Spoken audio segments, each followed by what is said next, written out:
David Bloom, who is HSBC's Global Head for Forex Strategy, join us from London. David, if I could just bring it to you now. There are now a lot of unintended consequences of the extraordinary measures that have been taken by central banks in Europe that the markets are having to deal with. Do you believe those consequences have the potential of standing in the way of the very issues that it was aimed to be setting right? Well, I think the unintended consequences of QE are actually global in the sense that the UK, Japan, the US, the Eurozone have done QE, and a lot of the excess money flows into emerging markets. Food and energy prices go up.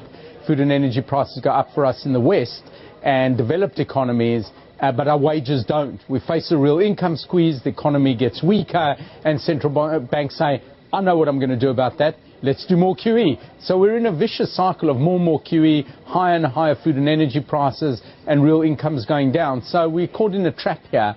And the question is, how do we break out of this? And the market's answer at the moment is, we want more QE. So it's a vicious spiral we've got ourselves into.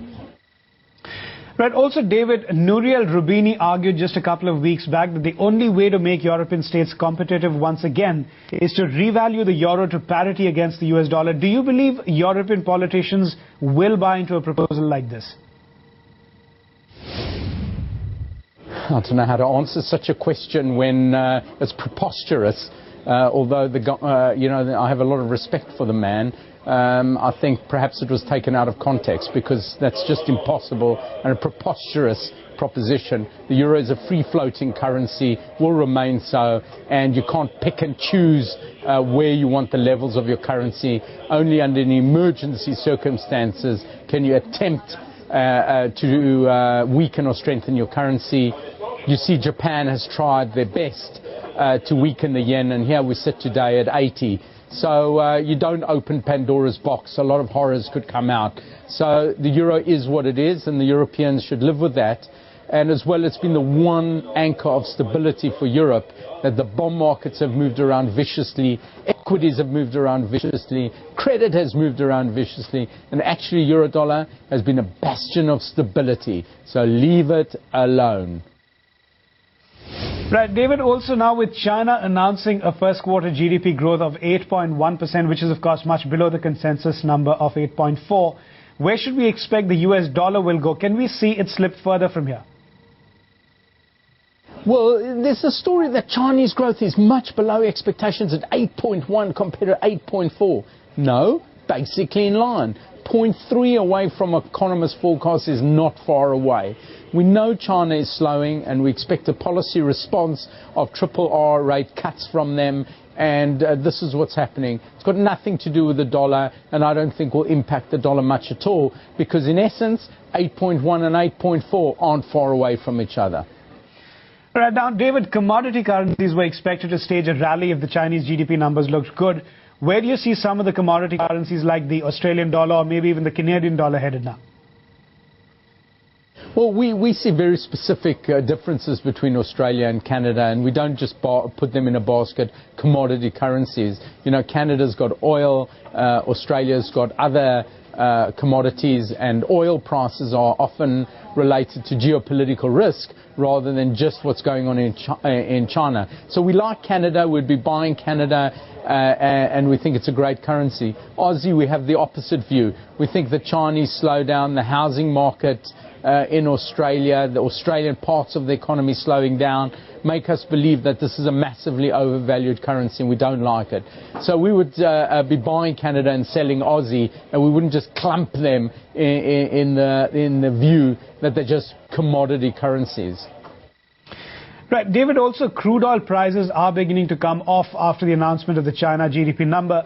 Would you change your view on some of the emerging market currencies like maybe the Korean won, the Indian rupee, the Malaysian ringgit, considering that their oil import bills could likely decline in coming months? Not at all. I mean, oil is incredibly volatile, goes up, it goes down. If you think you've got a view on oil, trade oil. Don't trade emerging markets if you think you know where oil's going. But it's notoriously difficult currencies. We've seen some problems, as I said, on geopolitical risk, and the oil price moves up very aggressively. So if you've got a view on oil, trade oil, emerging markets, we like them. We think the dollar will eventually weaken, and actually some of the EM currencies will do quite well. Yes, they're oil importers, but that's what happens when you're growing. That's what happens when you have a young, dynamic populations. You run current account deficits, you import oil, but there's nothing wrong with that. Because that's what you need when you're young and dynamic. So we like EM, and we wouldn't be selling it on the basis of a few dollars here and there on the oil price.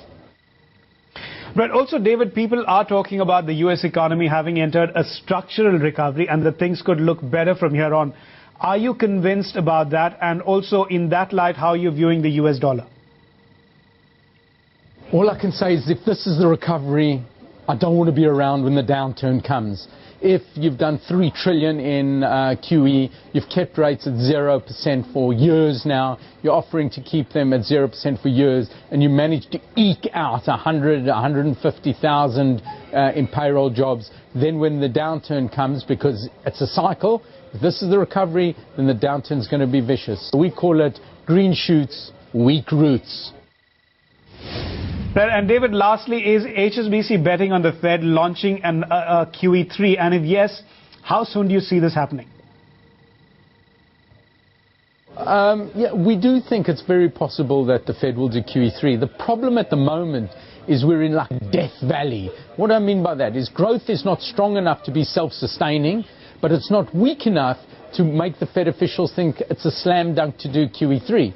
So at the moment, the markets are in a terrible state because either we want more liquidity or we want growth. Eventually, as we've discussed, cyclically the economy turns down, things look weak, and the Fed embark on QE3. And I think it'll come later this year.